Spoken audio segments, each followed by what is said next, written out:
Hello दोस्तों, तो आज है 5 जनवरी और आप देख रहे हैं लर्न जीके विद एजे। तो दोस्तों, आज की इस वीडियो में हम बात करने वाले हैं करंट अफेयर्स के कुछ क्वेश्चंस के बारे में। तो चलिए ज़्यादा टाइम वेस्ट ना करते हुए से वीडियो की तरफ चलते हैं। दोस्तों, आज की इस वीडियो में हम जिन भी क्वेश्चंस के बारे में बात करने वाले हैं वो सारे कॉम्पिटिशन एग्जाम के पॉइंट ऑफ व्यू से बहुत ही इंपॉर्टेंट क्वेश्चन हो सकते हैं, तो आप एक भी क्वेश्चन को मिस मत कीजिएगा। दोस्तों, हम हर क्वेश्चन रिलेटेड इंपॉर्टेंट फैक्ट्स भी आपको बताएंगे, तो आप उनको भी अच्छे से याद करिएगा। तो चलिए हमारा आज का वीडियो शुरू करते हैं। वीडियो शुरू करने से पहले अगर अभी तक आपने मेरे चैनल को लाइक से सब्सक्राइब नहीं किया है तो जल्दी से मेरे चैनल को लाइक से सब्सक्राइब करके बेल आइकन को प्रेस करना ना भूलें, ताकि हमारे हर वीडियो के अपडेट्स आपको सबसे पहले मिल सके।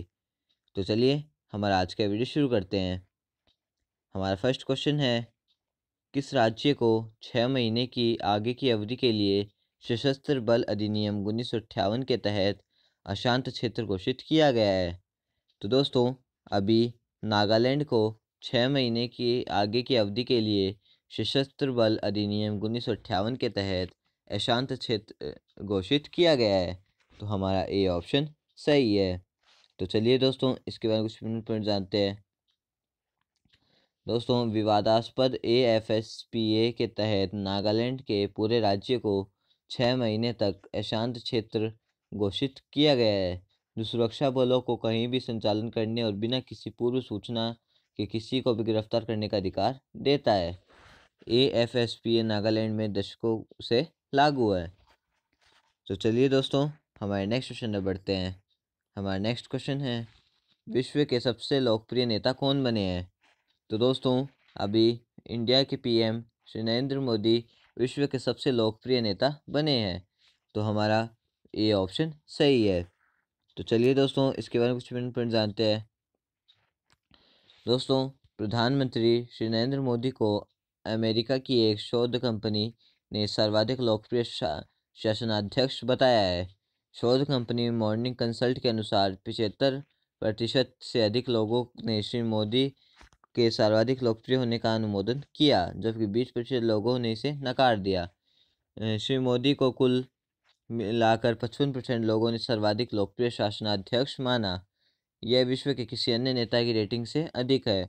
अमेरिका कंपनी ने अमेरिका, जापान, ब्राज़ील से 13 देशों में सर्वेक्षण किए हैं। तो चलिए दोस्तों, हमारे नेक्स्ट क्वेश्चन में बढ़ते हैं। हमारा नेक्स्ट क्वेश्चन है, उस व्यक्ति का नाम बताइए जिसे वर्ष 2020 के प्रतिष्ठित इंजीनियर पुरस्कार से सम्मानित किया गया है। तो दोस्तों, अभी विनोद कुमार यादव को 2020 के प्रतिष्ठित इंजीनियर पुरस्कार से सम्मानित किया गया है। तो हमारा बी ऑप्शन सही है। तो चलिए दोस्तों, इसके बारे में कुछ पॉइंट जानते हैं। दोस्तों, रेलवे बोर्ड के अध्यक्ष और CEO विनोद कुमार यादव को प्रतिष्ठित इंजीनियर पुरस्कार वर्ष 2020 के लिए सम्मानित किया गया है। यह पुरस्कार institution of engineering and technology IET द्वारा भारतीय रेलवे के आधुनिकीकरण और सुधारों के लिए उनके उत्कृष्ट योगदान के लिए दिया जाता है। हर साल institute of engineering and technology, Delhi local network Bharat Ratna sir Visvesvaraya की जयंती मनाने के लिए 15 सितंबर को इंजीनियर्स डे मनाता है। इस अवसर पर तकनीकी गतिविधियों के अलावा संस्था इंजीनियरिंग और प्रौद्योगिकी के क्षेत्र में उत्कृष्ट सेवाओं के लिए प्रतिष्ठित इंजीनियरिंग व्यक्तियों को प्रतिष्ठित इंजीनियर का पुरस्कार भी प्रदान करता है। तो चलिए दोस्तों, हमारे नेक्स्ट क्वेश्चन में बढ़ते हैं। हमारा नेक्स्ट क्वेश्चन है, सरकार ने निर्यात को बढ़ावा देने के लिए 1 जनवरी 2021 से सभी निर्यात वस्तुओं के लिए RODTEP की योजना का लाभ देने का फैसला किया है। RODTEP में R का अर्थ क्या है? तो दोस्तों, सरकार ने निर्यात को बढ़ावा देने के लिए 1 जनवरी 2021 से सभी निर्यात वस्तुओं के लिए RODTEP की योजना का लाभ देने का फैसला किया है। दोस्तों, RODTEP में R का मतलब होता है रिमिशन। तो हमारा डी ऑप्शन सही है। तो चलिए दोस्तों, इसके बारे में कुछ पॉइंट जानते हैं। दोस्तों, सरकार ने निर्यात को बढ़ावा देने के लिए 1 जनवरी 2021 से सभी निर्यात वस्तुओं के लिए निर्यात उत्पाद RODTEP पर कर्तव्य और करों की छूट के लिए योजना का लाभ देने का फैसला किया है। यह योजना एम्बेडेड केंद्रीय, राज्य और स्थानीय करों के निर्यातकों को वापस कर देगी जो अब तक छूट या वापस नहीं दिए जा रहे थे। रिफंड को निर्यातक के खाता बही खाते में सीमा शुल्क के साथ जमा किया जाएगा। तो चलिए दोस्तों, हमारे नेक्स्ट क्वेश्चन पर बढ़ते हैं। हमारा नेक्स्ट क्वेश्चन है, भारत हैवी इलेक्ट्रिकल्स लिमिटेड ने आंध्र प्रदेश और तेलंगाना में पनबिजली परियोजनाओं के लिए फिनोमिनस के आदेश प्राप्त किए हैं। तो दोस्तों, अभी भारतीय हैवी इलेक्ट्रॉनिक्स लिमिटेड ने आंध्र प्रदेश और तेलंगाना में पनबिजली परियोजनाओं के लिए 3200 करोड़ रुपए के आदेश प्राप्त किए हैं। तो हमारा बी ऑप्शन सही है। तो चलिए दोस्तों, इसके बारे में कुछ पॉइंट जानते हैं। दोस्तों, भारत हैवी इलेक्ट्रॉनिक्स लिमिटेड भेल ने आंध्र प्रदेश और तेलंगाना में पनबिजली परियोजनाओं के लिए 3200 करोड़ रुपए के ऑर्डर हासिल किए हैं। आंध्र प्रदेश में 12x80 मेगावाट पोलावरम जल विद्युत परियोजना के लिए विद्युत यांत्रिक कार्यों का आदेश भारत की सर्वोच्च इकाई रेटिंग कप्लान हाइड्रो टरबाइन के निर्माण और आपूर्ति की परिकल्पना करता है। भारत की कुल स्थापित पनबिजली क्षमता का 45% हिस्सा भेल सेट करता है। तो चलिए दोस्तों, हमारे नेक्स्ट क्वेश्चन में बढ़ते हैं। हमारा नेक्स्ट क्वेश्चन है, हाल ही में निम्नलिखित में से किस देश को हिंद महासागर रिम एसोसिएशन IORA के 23वें सदस्य राज्य के रूप में स्वीकार किया गया है? तो दोस्तों, हाल ही में निम्नलिखित में से फ्रांस को हिंद महासागर रिम एसोसिएशन या फिर इंडियन ओशियन रिम एसोसिएशन के 23वें सदस्य राज्य के रूप में स्वीकार किया गया है। तो हमारा सी ऑप्शन सही है। तो चलिए दोस्तों, इसके बारे में कुछ इम्पोर्टेंट पॉइंट जानते हैं। दोस्तों, फ्रांस को हिंद महासागर रिम एसोसिएशन यानी Indian Ocean Rim Association IORA के 23वें सदस्य राज्य के रूप में स्वीकार किया गया था। UAE में आयोजित 20वीं IORA मंत्रिपरिषद की आभासी बैठक में फ्रांस के आवेदन को सर्वसम्मति के माध्यम से अनुमोदित किया गया था। फ्रांस के साथ इस अंतर सरकारी मंत्री मंच में वर्तमान में 23 सदस्य राज्य हैं। इसके अन्य 9 साझेदार साझेदार हैं चीन, मिस्र, जर्मनी, इटली, जापान, तुर्की, कोरिया गणराज्य, UK और USA। UK यानी यूनाइटेड किंगडम और USA यानी यूनाइटेड स्टेट्स ऑफ अमेरिका। तो चलिए दोस्तों, हमारे नेक्स्ट क्वेश्चन में बढ़ते हैं। हमारा नेक्स्ट क्वेश्चन है, निम्नलिखित में से किसने ग्लोब सॉकर अवार्ड 2020 में प्लेयर ऑफ द सेंचुरी पुरस्कार जीता है? तो दोस्तों, निम्नलिखित में से अभी क्रिस्टियानो रोनाल्डो ने Globe Soccer Award 2020 player of the century पुरस्कार जीता है। तो हमारा सी ऑप्शन सही है। तो चलिए दोस्तों, इसके बारे में कुछ पॉइंट जानते हैं। दोस्तों, जुवेंटस के क्रिस्टियानो रोनाल्डो ने ग्लोब सॉकर अवार्ड्स में प्लेयर ऑफ द सेंचुरी पुरस्कार जीता है। मैनचेस्टर सिटी के मैनेजर पेप गार्डियोला ने कोच ऑफ द सेंचुरी पुरस्कार जीता है। इस स्पर्धा के दौरान स्पेनिश दिग्गज रियल मैड्रिड ने क्लब ऑफ द सेंचुरी पुरस्कार जीता है। तो चलिए दोस्तों, हमारे नेक्स्ट क्वेश्चन में बढ़ते हैं। हमारा नेक्स्ट क्वेश्चन है, केंद्र सरकार ने किसके अध्यक्ष के कार्यकाल के संगठन के रूप में 1 वर्ष की अवधि के लिए जनवरी 2022 तक बढ़ा दिया है? दोस्तों, अभी केंद्र सरकार ने इसरो के अध्यक्ष सिवन के कार्यकाल को 1 वर्ष की अवधि के लिए जनवरी 2022 तक बढ़ा दिया है। तो हमारा बी ऑप्शन सही है। तो चलिए दोस्तों, इसके बारे में कुछ इम्पोर्टेंट पॉइंट जानते हैं। दोस्तों, केंद्र सरकार ने इसरो के अध्यक्ष के सिवन के कार्यकाल को 1 साल की अवधि के लिए बढ़ाने को मंजूरी दी है। वह 14 जनवरी 2021 को सेवानिवृत्ति होने वाले थे। सिवन अब 14 जनवरी 2022 तक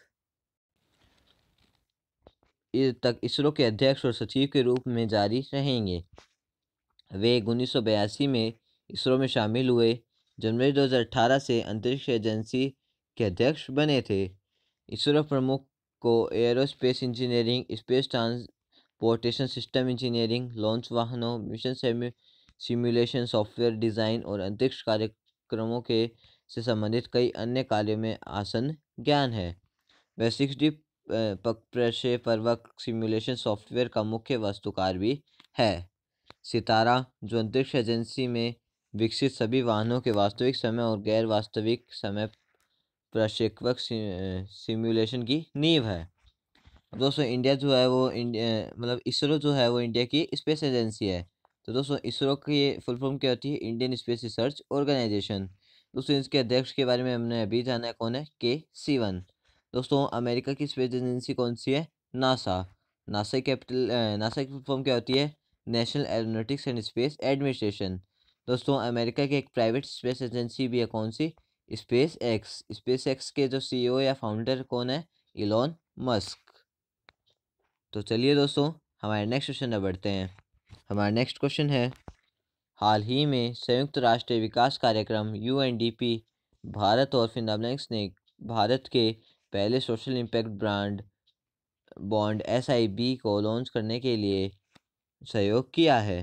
तो दोस्तों हाल ही में संयुक्त राष्ट्र विकास कार्यक्रम यूएनडीपी में भारत और पिंपरी चिंचवड नगर निगम ने भारत के पहले सोशल इम्पैक्ट बॉन्ड को लॉन्च करने के सहयोग किया है। तो हमारा डी ऑप्शन सही है। तो चलिए दोस्तों इसके बारे में कुछ इम्पोर्टेंट पॉइंट जानते हैं। दोस्तों पिंपरी चिंचवाड़ नगर निगम पुणे ने हाल ही में भारत के पहले सामाजिक प्रभाव बॉन्ड एसआईबी के सह निर्माण के लिए संयुक्त राष्ट्र विकास कार्यक्रम यूएनडीपी भारत के साथ एक समझौते ज्ञापन पर हस्ताक्षर किए हैं। यह पहली बार है कि एक सरकारी निकाय एक बॉन्ड में परिणाम फंडर के रूप में कार्य करेगा, जबकि परंपरागत रूप से अधिकांश सरकारी वित्त पोषित सार्वजनिक परियोजनाओं को परिमाणों की पर्याप्त अवधि के साथ सरकार द्वारा बड़े शुरुआती निवेश की आवश्यकता होती है और इसमें विभिन्न प्रकार के जोखिम शामिल होते हैं। एक सामाजिक प्रभाव बॉन्ड को पे फॉर सक्सेस बॉन्ड या पे फॉर सक्सेस फाइनेंस भी कहा जाता है। या वह सोशल बॉन्ड मूल रूप से सार्वजनिक क्षेत्र में प्राधिकरण के साथ एक अनुबंध है जहां यह बेहतर सामाजिक परिणामों के लिए भुगतान करता है। यह बॉन्ड परिणाम आधारित अनुबंध का एक रूप है और इसका उद्देश्य नागरिकों को एक विशिष्ट समूह के लिए सामाजिक परिणामों में सुधार करना है। पीसीएमसी प्रशासन बॉन्ड से जुड़ी एक लोक कल्याणकारी परियोजना की लागत वहन करेगा यदि पूर्व निर्धारित परियोजना लक्ष्य पूरा हो गया। तो दोस्तों चलिए हमारे नेक्स्ट क्वेश्चन में बढ़ते हैं। हमारा नेक्स्ट क्वेश्चन है, अंतर्राष्ट्रीय प्रतिभूति संगठन आईओएससीओ का मुख्यालय कहाँ स्थित है? तो दोस्तों अंतर्राष्ट्रीय प्रतिभूति संगठन आईओएससीओ का मुख्यालय मैड्रिड में स्थित है। तो हमारा सी ऑप्शन सही है। दोस्तों मैड्रिड से एक क्वेश्चन और उठता है। दोस्तों ये क्वेश्चन हमने आपसे कल ही पुटअप करा था कि मैड्रिड में जो है वो डीआरडीओ का भी मुख्यालय है। दोस्तों डीआरडीओ की फुल फॉर्म क्या होती है? Defence Research Development Organisation. और दोस्तों ये आपस में इंटरकनेक्टेड है, इसलिए हमने ये क्वेश्चन वापस पुटअप किया है। दोस्तों इससे आपको ये पता चलता है कि आईओएससीओ का मुख्यालय भी मैड्रिड स्पेन में स्थित है और डीआरडीओ का मुख्यालय भी मैड्रिड स्पेन में स्थित है। तो चलिए दोस्तों इसके बारे में कुछ इम्पोर्टेंट पॉइंट जानते हैं। दोस्तों अंतर्राष्ट्रीय वित्तीय सेवा केंद्र प्राधिकरण आईएफएससीए अंतर्राष्ट्रीय प्रतिभूति संगठन आईओएससीओ का एक सहयोगी सदस्य बन गया है। आईओएससीओ का मुख्यालय मैड्रिड स्पेन में है। अंतर्राष्ट्रीय वित्तीय सेवा केंद्र प्राधिकरण आईएफएससीए की स्थापना वित्त मंत्रालय द्वारा अप्रैल 2020 में देश में अंतर्राष्ट्रीय वित्तीय सेवा केंद्रों आईएफएससीज में सभी वित्तीय सेवाओं को विनियमित करने के लिए एक एकीकृत प्राधिकरण के रूप में की गई थी। निकाय का मुख्यालय गुजरात के गांधीनगर में स्थित है। दोस्तों आपको इससे एक और जो इन्फॉर्मेशन मिलती है कि गुजरात कैपिटल है वो क्या है? गांधीनगर। दोस्तों गुजरात की अपन बात करें तो गुजरात के सीएम कौन है? विजय रूपानी। तो चलिए दोस्तों हमारे नेक्स्ट क्वेश्चन में बढ़ते हैं। हमारा नेक्स्ट क्वेश्चन है, एशियाई विकास बैंक यानी एडीबी और भारत सरकार ने एक फिनालेक्स परियोजना तत्परता वित्त पोषण पीआरएफ पर हस्ताक्षर किए हैं। दोस्तों एशियाई विकास बैंक और भारत सरकार ने अभी 10 मिलियन यूएस डॉलर की परियोजना तत्परता वित्त पोषण पीआरएफ पर हस्ताक्षर किए हैं। तो हमारा बी ऑप्शन सही है। तो चलिए दोस्तों इसके बारे में कुछ इम्पोर्टेंट पॉइंट जानते हैं। दोस्तों एशियाई विकास बैंक एडीबी और भारत सरकार ने 10 मिलियन अमेरिकी डॉलर की परियोजना तत्परता वित्त पोषण पीआरएफ पर हस्ताक्षर किए हैं। इस समझौते का उद्देश्य हिमाचल प्रदेश के पहाड़ी राज्य में बागवानी उत्पादन और कृषि घरेलू आय का विस्तार करने के उद्देश्य से एक आगामी परियोजना के लिए वित्त संचालन गतिविधियों और डिज़ाइन और क्षमता निर्माण में मदद करना है। और दोस्तों यहाँ पे डॉलर की बात हो रही है, तो दोस्तों डॉलर के अभी जो प्रेजेंट में रेट चल रही है इंडियन रुपीज़ की अपन बात करें तो दोस्तों वो है 76.8 रुपीज़। तो चलिए दोस्तों हमारे नेक्स्ट क्वेश्चन में बढ़ते हैं। हमारा नेक्स्ट क्वेश्चन है, रक्षा अनुसंधान और विकास संगठन DRDO ने अपनी स्थापना के 63वें स्थापना दिवस किस दिन मनाया है? तो दोस्तों रक्षा अनुसंधान विकास संगठन DRDO ने अभी अपना स्थापना दिवस 63वां स्थापना दिवस 1 जनवरी 2021 को मनाया है। तो हमारा ए ऑप्शन सही है। दोस्तों DRDO से हमने अभी ऊपर एक पॉइंट बताया था कि इसका जो मुख्यालय है वो मैड्रिड स्पेन में है। तो चलिए दोस्तों इसके बारे में कुछ इम्पोर्टेंट पॉइंट जानते हैं। दोस्तों रक्षा अनुसंधान और विकास संगठन DRDO यानी Defence Research and Development Organisation ने 1 जनवरी 2021 को अपनी स्थापना के 63वें स्थापना दिवस का अवलोकन किया। 1958 में DRDO की स्थापना रक्षा क्षेत्र में शोध कार्य को बढ़ाने के लिए केवल 10 प्रयोगशालाओं के साथ की गई थी।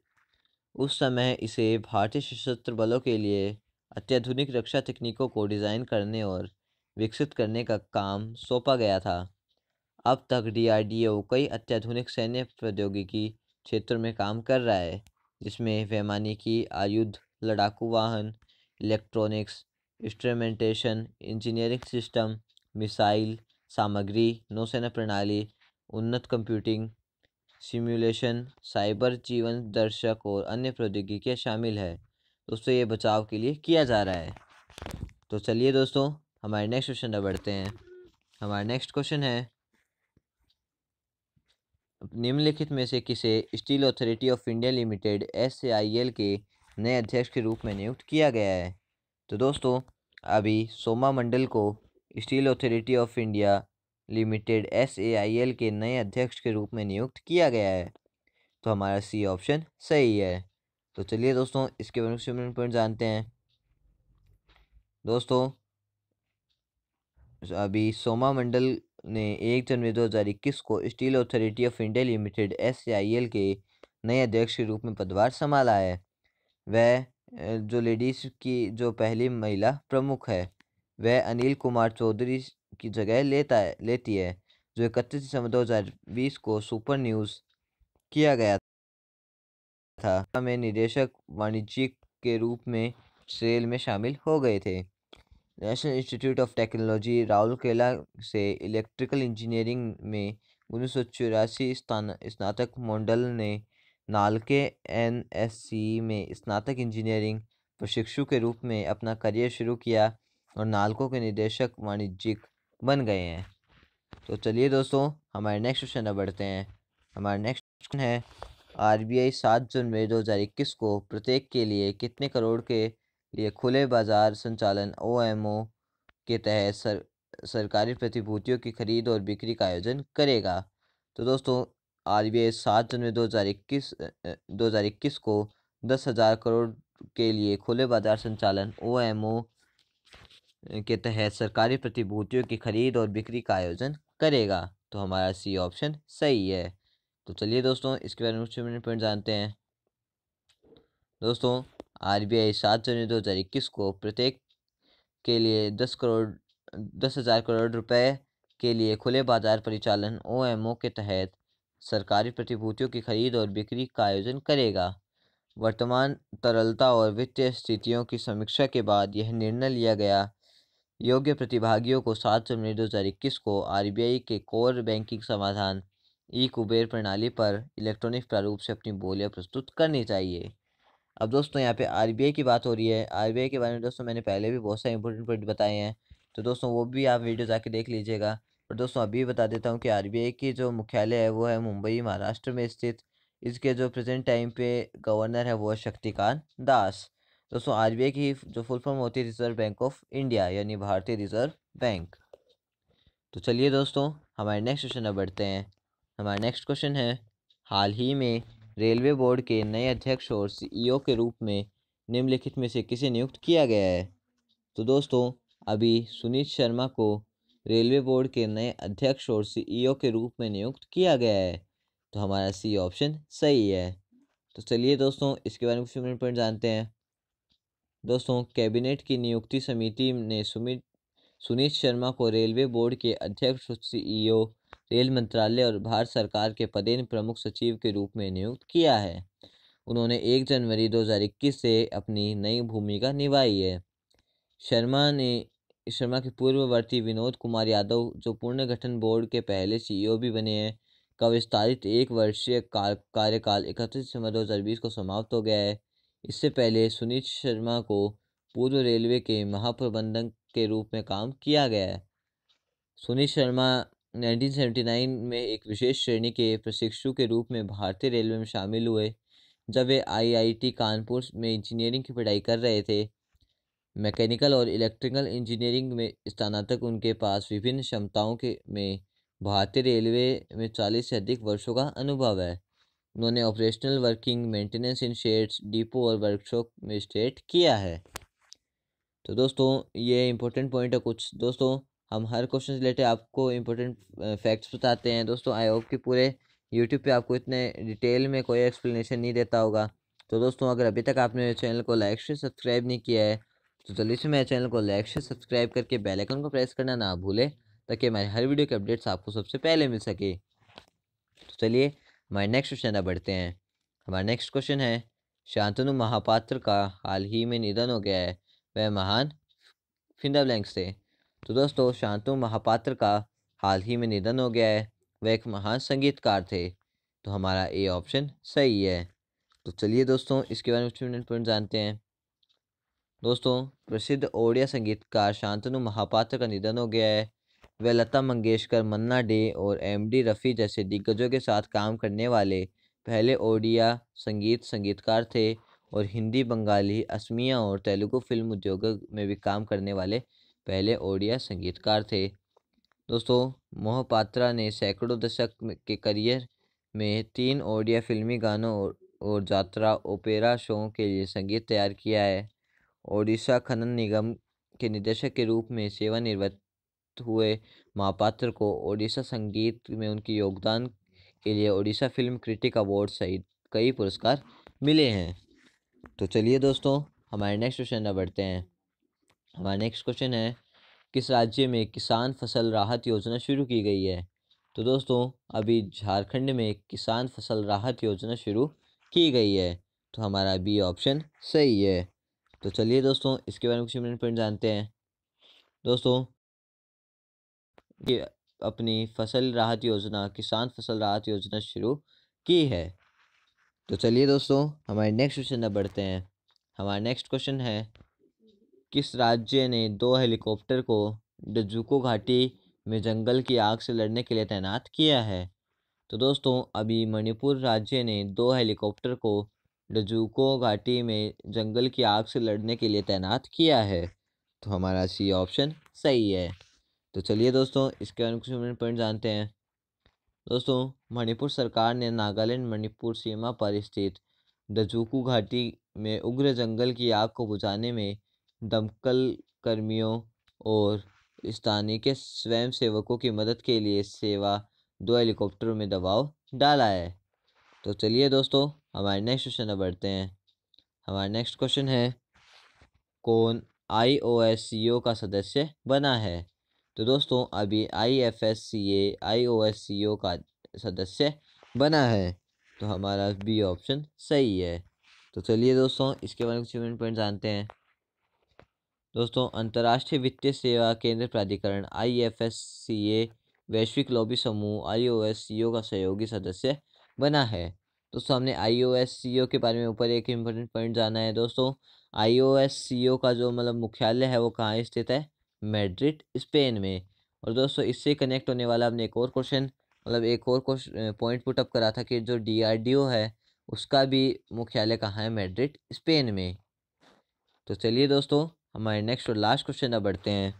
हमारा नेक्स्ट क्वेश्चन है, किस केंद्र शासित प्रदेश में PM PMAY को लागू करने के लिए भारत में सर्वश्रेष्ठ प्रदर्शनकारी केंद्र शासित प्रदेश के लिए पुरस्कार प्राप्त किया है? तो दोस्तों PMY को लागू करने के लिए भारत में सर्वश्रेष्ठ प्रदर्शनकारी केंद्र शासित प्रदेश के लिए पुरस्कार प्राप्त किया है। तो हमारा डी ऑप्शन सही है। तो चलिए दोस्तों इसके बारे में पॉइंट जानते हैं। दोस्तों पुडुचेरी को भारत में सर्वश्रेष्ठ प्रदर्शन केंद्र शासित प्रदेश के लिए PMY लागू करने के लिए पुरस्कार मिला है। तो दोस्तों हमारा आज का वीडियो यहीं ख़त्म होता है। आपको वीडियो कैसा लगा? वीडियो को लाइक शेयर सब्सक्राइब करके बेल आइकन को प्रेस करना ना भूलें, ताकि हमारे हर वीडियो के अपडेट्स आपको सबसे पहले मिल सके। तो दोस्तों लास्ट में इतना ही कहना चाहता हूँ, अगर आप में से किसी को भी अपने घर, स्कूल, कॉलेज या कोई किसी भी जगह सोलर पावर प्लांट लगवाना हो तो आप स्क्रीन पे दिए फ़ोन नंबर पे कॉल कर सकते हैं। दोस्तों आप हमें ईमेल भी कर सकते हैं, और आपको हमने हमारी वेबसाइट की लिंक भी दे दी है, जहाँ पे जाके आप हमारे बारे में और भी जान सकते हैं। तो दोस्तों मिलते हैं नेक्स्ट वीडियो में, तब तक के लिए जय हिंद, जय भारत।